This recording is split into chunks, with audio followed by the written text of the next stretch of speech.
नमस्कार, मैं मनीष स्वागत करता हूँ आपको अपने इस यूट्यूब चैनल पे। दोस्तों, 8वें वेतन आयोग का गठन के लिए तमाम जो चीज़ें हैं वो चल रही है। लेकिन सबसे बड़ा मन में दुविधा उन हमारे बुजुर्ग चाचा-चाचियों के लिए है, जो कि पेंशन ले रहे हैं। उनके दिमाग में आता होगा ज़रूर कि हमारा कितना बढ़ेगा। जो वर्किंग है, कंप्यूटर चला रहे हैं, उनको तो सब पता है कि ऐसे-ऐसे कैलकुलेट होगा तो इतना बढ़ेगा। लेकिन जो बुजुर्ग हैं वो उतना समझ नहीं पा रहे हैं कि कितना बढ़ेगा, तो उनके लिए मैंने ये वीडियो बनाया है। और पेंशनर पे जो डिपेंडेंट बाल-बच्चियाँ हैं, वो भी सोचते होंगे कि हमारे दादाजी का इतना बढ़ जाएगा, हमारे पापा का इतना बढ़ जाएगा, हमारे मम्मी का इतना बढ़ जाएगा। तो वो भी लोग इसको देख सकते हैं और बता सकते हैं अपने बुजुर्ग जो कि पेंशन उठा रहे हैं कि कितना आपका 8वें वेतन आयोग के बाद आपका पेंशन है जो बढ़ेगा।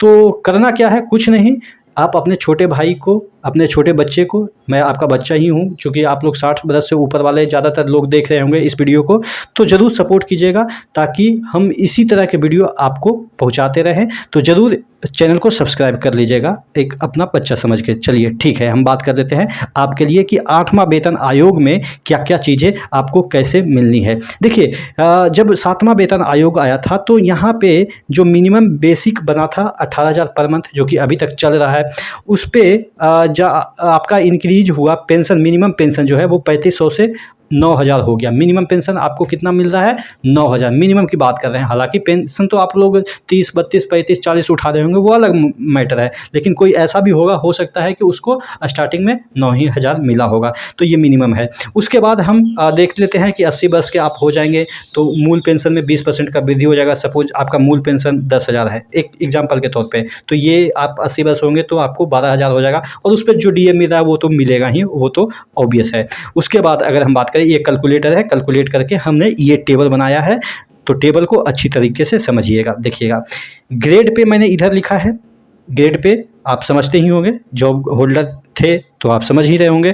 4600, 4800, 5400 तक मैंने लिखा है। हालांकि इससे ऊपर भी होते हैं, लेकिन वो मोटे पैसे वाले होते हैं, उनके बारे में हम लोग को सोचना नहीं है। जो मिडिल क्लास वाले हैं उनके बारे में हम चर्चा कर रहे हैं, ठीक है, क्योंकि इतना तक मिडिल क्लास वाले ही आते हैं। इसके एवब जो होते हैं वो ए क्लास ऑफिसर, हालांकि ऑफिसर तो ये भी आते हैं आपके, हालांकि बी क्लास ऑफिसर में ये 5400 आते हैं। तो ए क्लास ऑफिसर के लिए पैसे की कोई कमी नहीं है, वो इधर उधर से इतना मैनेज कर लेते हैं। हालांकि इसमें से भी बहुत सारे लोग मैनेज करते हैं, लेकिन फिर भी मिडिल क्लास ही कहलाते हैं। चलिए हम बात कर लेते हैं कि इसमें क्या मैंने लिखा है। देखिएगा, वर्किंग लिखा है, यानी कि जो अभी काम में लगे हुए हैं, कहने का मतलब जो जॉब कर रहे हैं, और जो पेंशनर हैं उनके लिए अलग से टेबल मैंने बनाया है।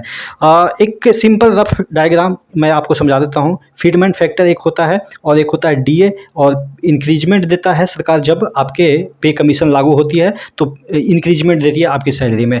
तो अभी आपके कितना इंक्रीज हो गया है? अभी आपके फीडमेंट फैक्टर कितना है? 1.50। कहने का मतलब ये है कि अभी जो आपका पैसा मिल रहा है, वर्तमान में सैलरी जो आ रही है वो 1.50 आ रही है। कहने का मतलब ये हुआ कि 100% तो आपकी सैलरी हुई, 50% डीए, तो यानी कि 1.5 हो गया।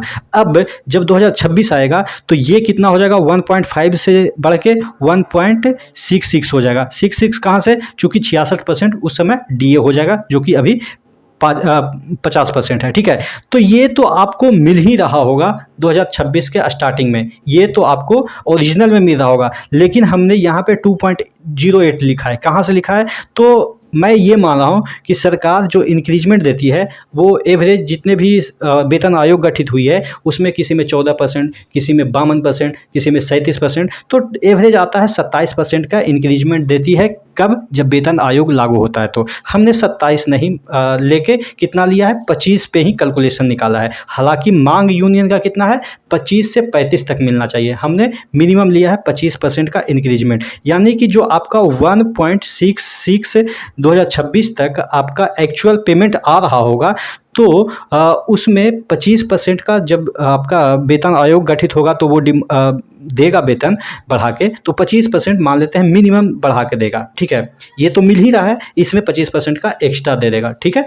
आप लोग मानते हैं कि नहीं मानते हैं, 25% देगा कि नहीं देगा, वो कमेंट करके जरूर बताइएगा, ठीक है। मैं मानता हूं कि 25% तो देना ही चाहिए, क्योंकि 27% जितने भी वेतन आयोग गठित हुए उसका एवरेज लेते हैं तो 27 आता है, और जो यूनियन डिमांड कर रहा है वो 35 तक डिमांड कर रहा है, तो 25% का इंक्रीमेंट हम देख लेते हैं 1.66 में, तो ये आता है 2.08। यही है फिटमेंट फैक्टर कि 2.08 से आप अपने सैलरी को मल्टीप्लाई कर लीजिए, यानी कि जो आपका 18,000 सैलरी बेसिक है उसमें 2.08 से मल्टीप्लाई कीजिएगा तो ये वाला सैलरी आपका आ जाता है बेसिक।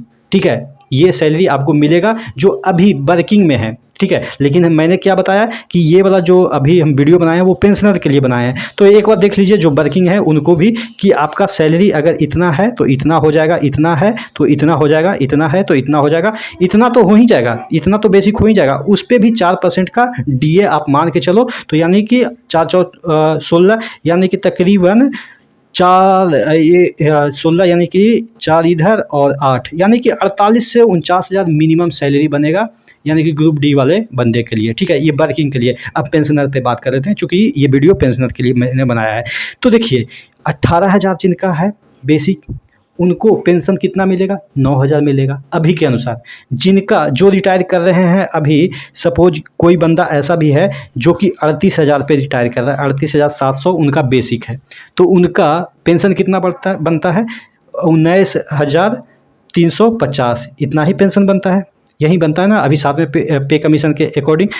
अब इसी को 2.08 से मल्टीप्लाई कर दीजिए। ठीक है, जो भी आपका अभी पेंशन बन रहा है उसको जस्ट 2.08 से मल्टीप्लाई कर दीजिए, तो यानी कि जो बंदा ये 38,000 पे रिटायर कर रहा है उसका वेतन कितना हो जाएगा? 40, उस समय पेंशन कितना हो जाएगा? 40,248 हो जाएगा। बात समझ में आ गई? 40,248 उस समय पेंशन हो जाएगा। अभी आपको कितना मिल रहा होगा? 38,000 का 19,000 इतना मिल रहा होगा, और इस पे 50% जो है वो DA। ठीक है, तो यानी कि 9 दूनी 18, 9 तीय 27, 30,000 के अराउंड मिल रहा होगा, जो कि आपके 8वें वेतन आयोग आने के बाद 40,248 हो जाएगा। इसी तरीके से जो एक सैंपल के तौर पे मैंने ये वाला समझाया कि 38,700 पे जो रिटायर हुए, उसी तरीके से आप देख लीजिएगा कि आप कौन से बेसिक पे रिटायर हुए हैं, उसमें 2.08 से मल्टीप्लाई कर दीजिए।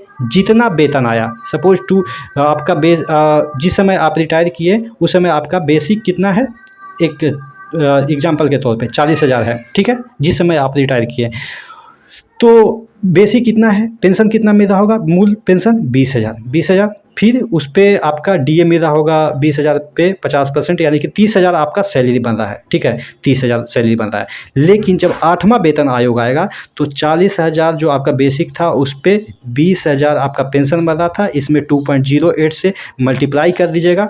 ठीक है, 2.08 से मल्टीप्लाई कर दीजिएगा तो जो भी आएगा उतना पेंशन मिलेगा, उतना पे भी आपको 4% का DA आप और जोड़ लीजिए तो उतना आपको पेंशन मिलेगा। तो आशा करते हैं जो आपका यहाँ पे 30,000 पेंशन मिला था, यहाँ पे आपको 42,000 पेंशन मिल जाएगा, यानी कि तकरीबन एवरेज की हम बात करें, ऊपर नीचे किसी का 18,000 किसी का इतना पे, तो एवरेज कम से कम तो 10 से 15,000 आपके पेंशन में बढ़ोतरी होने की संभावनाएं हैं। आशा करते हैं आप चीज़ों को समझ पाए होंगे।